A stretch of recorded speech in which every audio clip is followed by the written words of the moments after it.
Boca seca de etiología autoinmune en el paciente senil, papel de la gammagrafía y biopsia de glándulas salivales.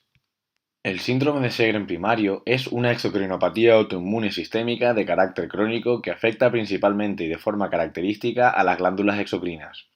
Consta también con una disregulación de células B dando lugar a alteraciones serológicas. Desde el punto de vista clínico, sus efectos más importantes se manifiestan a nivel de la mucosa oral y ocular, dando lugar a serostomía y serostalmia respectivamente, aunque también puede afectar a cualquier glándula exocrina.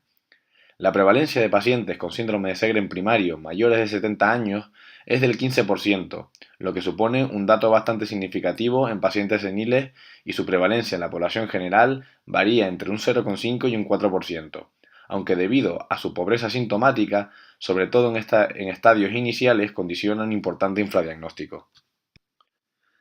A lo largo del tiempo se han utilizado diferentes criterios de clasificación para el síndrome de Sjögren, basados siempre en criterios clínicos, serológicos e histológicos de sialodenitis focal linfocítica.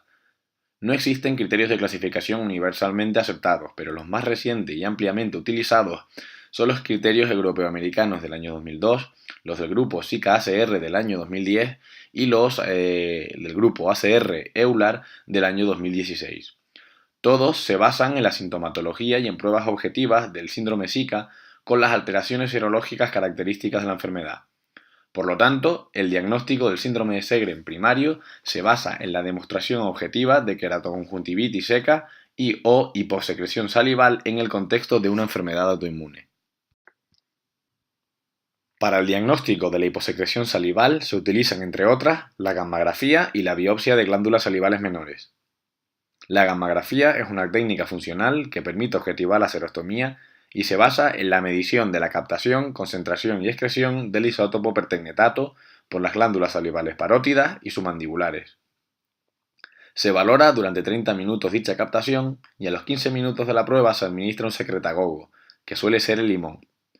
Existen dos fases, una fase parenquimatosa secretora, donde debe existir una buena captación del trazador por parte de las glándulas parótidas y submandibulares, y una fase excretora, donde debe existir una buena excreción en todos los grupos glandulares tras el estímulo. Podemos decir que la biopsia de glándulas salivales menores es la prueba histológica por excelencia del síndrome de Sjögren, y la sialodenitis focal linfocítica es el dato más característico en su diagnóstico. El sitio de la biopsia y su tamaño son importantes para que los resultados histológicos sean interpretables. De esa manera se toma una muestra de mucosa oral aparentemente normal, que suele ser del labio inferior, y debe contener al menos 5 lóbulos de glándula salival evaluable. Para que sea positiva, debe existir una sialodenitis focal linfocítica evaluada por un histopatólogo experto con presencia de más de uno o más focos, definido foco como un acúmulo de 50 más linfocitos por 4 milímetros cuadrados de tejido glandular. Los objetivos de este trabajo son determinar el patrón y la alteración gammagráfica de las diferentes glándulas salivales mayores en el síndrome de Sjögren primario senil, describir los hallazgos histopatológicos de la biopsia de glándulas salivales menores en este grupo de edad, determinar la prevalencia del síndrome de Sjögren primario senil en pacientes remitidos por boca seca y analizar el valor añadido de los nuevos criterios de clasificación diagnóstico en el síndrome de Sjögren primario senil. Se trata de un estudio observacional retrospectivo de pacientes mayores de 60 años con serostomía o tumefacción recurrente de glándulas salivales mayores que fueron remitidos para despistaje de síndrome de Sjögren primario senil entre los años 2006 y 2016. En cuanto al análisis estadístico, se llevó a cabo el chi cuadrado y el test de concordancia kappa en el programa SPSS-17.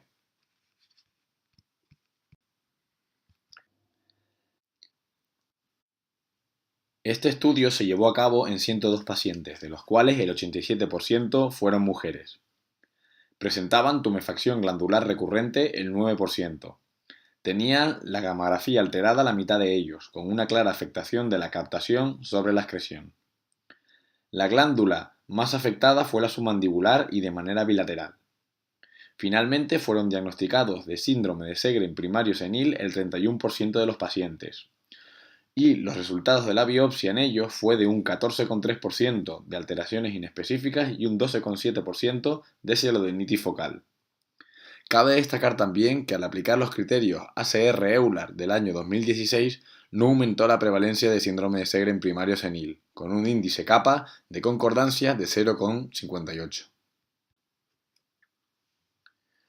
Hay que destacar que se han llevado a cabo muy pocos estudios acerca de la validez diagnóstica de la biopsia de glándulas salivales menores en pacientes con síndrome de Sjögren primario, y menos aún en pacientes seniles. Nuestro estudio, llevado a cabo en 102 pacientes mayores de 60 años, contiene los sesgos intrínsecos de un estudio retrospectivo. De esta manera, un estudio llevado a cabo en Brasil por Jovelli y colaboradores demuestran una alta sensibilidad y especificidad de la biopsia, pero fueron tomadas en pacientes de todas las edades. Sin embargo, Lida Santiago y colaboradores llevaron a cabo un estudio transversal con una muestra de 218 pacientes de 54 años de media, con unos resultados similares a nuestro estudio, destacando la alta sensibilidad y baja especificidad de la biopsia.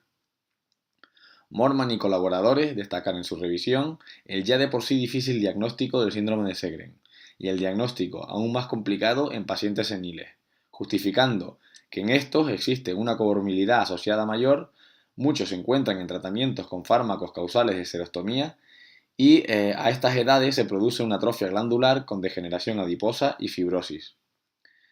En cuanto a la gammagrafía, todos los estudios coinciden en lo mismo, en una mayor alteración de la glándula submandibular y el patrón de afectación más característico en la captación. A modo de conclusiones, decir que el 31% de los pacientes mayores de 60 años con boca seca fueron diagnosticados de síndrome de Sjögren primario senil. La mitad de los pacientes mostraban alteraciones gammagráficas, especialmente la captación y con predominio submandibular bilateral.